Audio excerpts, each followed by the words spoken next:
తొలి రోజే మీరందరూ ఎంతో శ్రద్ధగా సకాలంలో ఈ శిక్షణా కార్యక్రమానికి హాజరై ఇక్కడ అధ్యాపకులు చెప్పే అంశాలను ఆకలింపు చేసుకొని వాటి లోతుపాతులను అధ్యయనం చేసి పరీక్షల్లో ఉత్తీర్ణత సాధించడానికి పట్టుదలగా ఉన్నారనిపించింది. దానికి మీ అందరికీ మరోసారి నమస్కారాలు. ఆర్డీఓ గారు ఆమె సాధించిన విజయాలు కానీ ఇప్పటిదాకా సాగించిన తన ప్రస్థానాన్ని క్లుప్తంగా మీకందరికీ తెలియజెప్పారు. అంటే అంత టాలెంటెడ్ పర్సన్ కాబట్టే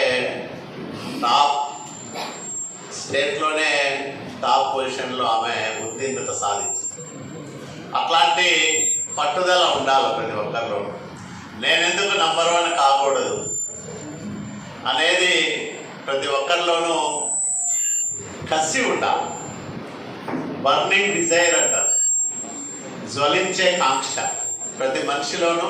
నేను ఇది సాధించాలి, ఆ జ్వలించే కాంక్ష ఉన్నప్పుడే ఏదైనా రాజకీయాల్లో అయినా, వ్యవసాయంలో అయినా, కుటుంబపరంగా అయినా, వ్యాపారంలో అయినా, ఉద్యోగంలో అయినా అది లేకపోతే, ఆ ఫైర్ లేకపోతే ముందుకు పోలేరు. ముందుకు వెళ్ళగలిగినా కొంత దూరమే పోగలరు, కానీ బియాండ్ ఏ పాయింట్ మీరు ముందుకు పోలేరు. కాబట్టి ఆ పట్టుదల, కసి ప్రతి మనిషిలోనూ ఉన్నప్పుడు దాన్ని సాధించడానికి కఠోర పరిశ్రమ చేయాలి. ఆషామాషిగా ఏది రాదు. ఇప్పుడు మేమంతా ఎమ్మెల్యేలైనానంటే గాలే నిరంతరము ప్రజల మధ్యలో ఉండి వాళ్ళకి కష్టం వచ్చినా, బాధ వచ్చినా, ఏమొచ్చినా వాళ్లకు తోడుగా ఉండి సాధ్యమైనంత సహకారం ఇచ్చి ప్రభుత్వంతో అధికారం లేకపోతే పోట్లాడడం, పోరాటాలు చేయడం, ధర్నాలు చేయడం, కేసులు పెట్టించుకోవడం, పోలీస్ స్టేషన్ల చుట్టూ తిరగడం, ఇవన్నీ ప్రజా జీవితంలో భాగమైపోయాయి. అధికారం ఉన్నప్పుడు ప్రజల అవసరాలు తీర్చడం, ప్రజల సౌకర్యాలు మెరుగుపరచడం, ప్రభుత్వంలో వచ్చే కార్యక్రమాలు ఏమేమి ఉన్నాయో అధ్యయనం చేయడం, వాటన్నిటికీ మన ప్రాంతానికి అనుగుణంగా ఏవేవి తీసుకురావచ్చో సంబంధిత అధికారుల దగ్గరికి వెళ్ళి మాట్లాడి వాటన్నిటిని సాధించుకొని వచ్చి ప్రజలకు మెరుగైన సేవలు అందిస్తేనే విజయవంతంగా మన ప్రస్థానాన్ని కొనసాగించడానికి అవకాశం ఉంటుంది. లేకపోతే ప్రతి క్షణము మనం ఫెయిల్యూర్ కిందనే లెక్క. కాబట్టి మీ అందరికీ నేను ఒకటే విజ్ఞప్తి చేస్తూ ఉన్నా, నాకున్నన్ని సమస్యలు మీకు లేవు, చంద్రబాబు నాయుడు గారికి ఉన్నన్ని సమస్యలు నాకు లేవు, ప్రధానమంత్రి మోడీ గారికి ఉన్నన్ని సమస్యలు చంద్రబాబు నాయుడు గారికి ఉండవు. అంటే స్థాయి పెరిగే కొద్దీ సమస్యలు పెరుగుతూ ఉంటాయి. ఎంత చెట్టుకు అంత గాలి, అవునా? కాబట్టి మీ సమస్యలు ఇవి పెద్దవే అనుకోకూడదు. ఎప్పుడు సమస్యలే కదా, వస్తూ ఉంటాయి పోతూ ఉంటాయని టేక్ ఇట్ ఈజీ లాగా తీసుకుంటే సమస్యల్ని సులభంగా అధిగమించవచ్చు. ఒక సమస్య వస్తే దాన్ని చూసి భయపడితే నువ్వు దాంట్లోనే ఎక్కువ తక్కువ అయిపోయి నలిగిపోతావు, దాన్ని అధిగమించలేవు. కాబట్టి మీ కుటుంబ సమస్యలైనా లేకపోతే మీకు ఇతరత్ర ఏమైనా ఇబ్బందులున్నా వాటన్నిటినీ పక్కన పెట్టి ఏకాగ్రతతో చదవండి. ఇక్కడ చెప్పే విషయాలను మీరు బాగా ఆకలింపు చేసుకోండి. వాటిపైన మీకు వచ్చే డౌట్లను ఇక్కడ నివృత్తి చేసుకోండి. ప్రతి సబ్జెక్టు వారం నుంచి 10 రోజుల పాటు ఇక్కడ చెప్తారు. నేను ఇప్పుడు మనకు ఇక్బాల్ గారు ఇక్కడ ఉన్నారు, ఆయన కోఆర్డినేట్ చేస్తూ ఉన్నారు. ఆయనకు హైదరాబాద్లో కోచింగ్ సెంటర్లో పనిచేసిన అనుభవం ఉంది. రాష్ట్ర వ్యాప్తంగా ఈ ఫ్యాకల్టీకి సంబంధించిన సంపూర్ణమైన అవగాహన ఉంది. ఎవరు ఏ సబ్జెక్టులో నిష్ణాతులు, ఎవరైతే బాగా చెప్పగలరు, ఎవరైతే బెస్ట్ కమ్యూనికేటరు, ఇవన్నీ కూడా ఆయనకు తెలుసు. కాబట్టి ఆయన చూస్తూ ఉన్నాడు. కాబట్టి నమ్మకం ఉంది నాకు. మంచి మంచి ఫ్యాకల్టీని మన దగ్గరికి తీసుకొచ్చి అప్పుడే అందరితో మాట్లాడినారు. దాదాపు 12 మంది టైం టేబుల్ కూడా ఇచ్చాం, ఎవరు ఏ వారంలో రావాలా. ఇవన్నీ కూడా చాలా జాగ్రత్తగా కష్టపడి చాలా వ్యయ ప్రయాసంతో కూడుకున్న వ్యవహారం. ఇవన్నీ ఎందుకు చేస్తున్నామంటే మన పిల్లలు మన దగ్గర ఉన్న వాళ్ళు కోచింగ్ సెంటర్లకు సుదూర ప్రాంతాలకు వెళ్ళి కోచింగ్ తీసుకోలేక ఇబ్బంది పడి ప్రతిభ ఉన్న ఉద్యోగాలు పొందలేక జీవితంలో సతమతం అవుతున్న వాళ్లకు ఒక మంచి సదవకాశం కల్పించాలనే ఉద్దేశంతోనే ఈ కార్యక్రమాన్ని మనం ఏర్పాటు చేశాం. కాబట్టి ఇది మీకోసం, మీ జీవితాలు బాగుండడం కోసం. ఇక్కడ శిక్షణ తీసుకున్న అందరూ కూడా ఉపాధ్యాయులుగా సమాజానికి సేవ చేయాలనేదే నా బలమైన ఆకాంక్ష. 2016లో కూడా గ్రూప్స్కి కోచింగ్ ఇప్పించాం.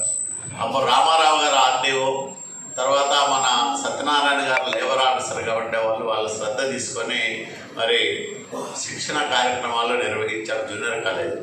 అయితే అక్కడ 100 మందికే 150 మందికి మించి మనం అకామిడేట్ చేయలేం కాబట్టి ఇక్కడ 500 మంది వరకు మనం ఇక్కడ అకామిడేట్ చేయగలమనే ఉద్దేశంతో ఈ ప్రాంతాన్ని ఎంపిక చేసుకొని మరి ఈ శిక్షణకు అనుగుణంగా దీన్ని తీర్చిదిద్ది ఇదంతా కూడా చాలా ఇవన్నీ ఉండేవి, అవన్నీ తీసేసి మీకు శిక్షణకు అనుగుణంగా ఇది ఏర్పాటు చేశాం. ఎందుకు ఏర్పాటు చేశామంటే మీరందరూ సౌకర్యంగా ఇక్కడ పాఠాలు బోధించే విషయాలన్నీ కూడా వినాలని, మంచి వాతావరణం, చుట్టూ ఎక్కడ డిస్టర్బెన్స్ ఉండదు. టౌన్లో అయితే డిస్టర్బెన్స్ ఉంటుంది, ఇక్కడ ఏమీ మీకు ఎవరు డిస్టర్బ్ చేసే వాళ్ళు ఉంటారు, ఎవరో రారు మీకు. కాబట్టి ప్రశాంతంగా ఇక్కడ పాఠ్యాంశాలు మీరు వినడానికి, అట్లాగే వాటిని అన్నింటినీ కూడా అర్థం చేసుకోవడానికి మంచి వాతావరణం ఉంటుందని దీన్ని ఎంపిక చేశాం. దీన్ని సద్వినియోగం చేసుకొని ప్రతిరోజు రావాలి.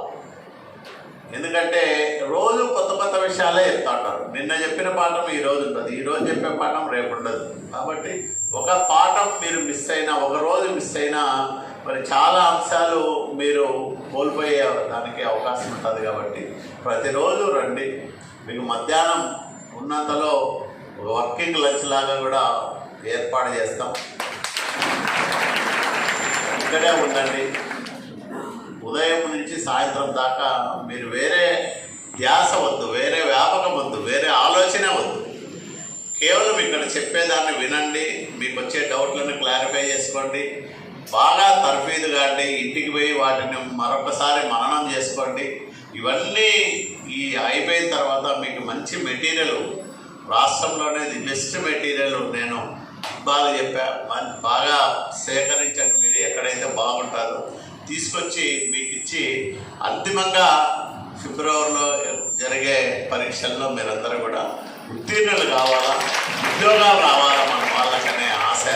నా ఆశను నెరవేర్చాలని ఇంతమంది కష్టం, చాలామంది దీని వెనకాల కష్టపడుతున్నారు. మా నాయకులు కానీ లేకపోతే మిగతా మిత్రులు కానీ నా సన్నిహితులు కానీ వీళ్ళందరూ కూడా కష్టపడుతున్నారు ఈ ఏర్పాట్లు చేయడానికి, ఈ ఫ్యాకల్టీని ఇక్కడ తీసుకురావడానికి, వాళ్ళకి సౌకర్యాలు చూడడానికి. ఇవన్నీ కూడా ఏర్పాట్లు చేస్తున్నాం. ఎందుకు చేస్తున్నామంటే మీరు బాగుండాలా, మంచి వాతావరణంలో శిక్షణ పొందాలా. ఖచ్చితంగా మీరు ఉపాధ్యాయులు కావాలనేది. కాబట్టి మీరందరూ కూడా మీ జీవితాల్లో బాగా రాణించాలని, మీ కుటుంబాలకు, మీ బంధువులకే కాకుండా సమాజానికి కూడా మీ సేవలు ఉపయోగపడాలని మనసారా కోరుకుంటూ మరి ఈ అవకాశాన్ని సద్వినియోగం చేసుకోమని పదే పదే మిమ్మల్ని కోరుతూ మీ అందరి దగ్గర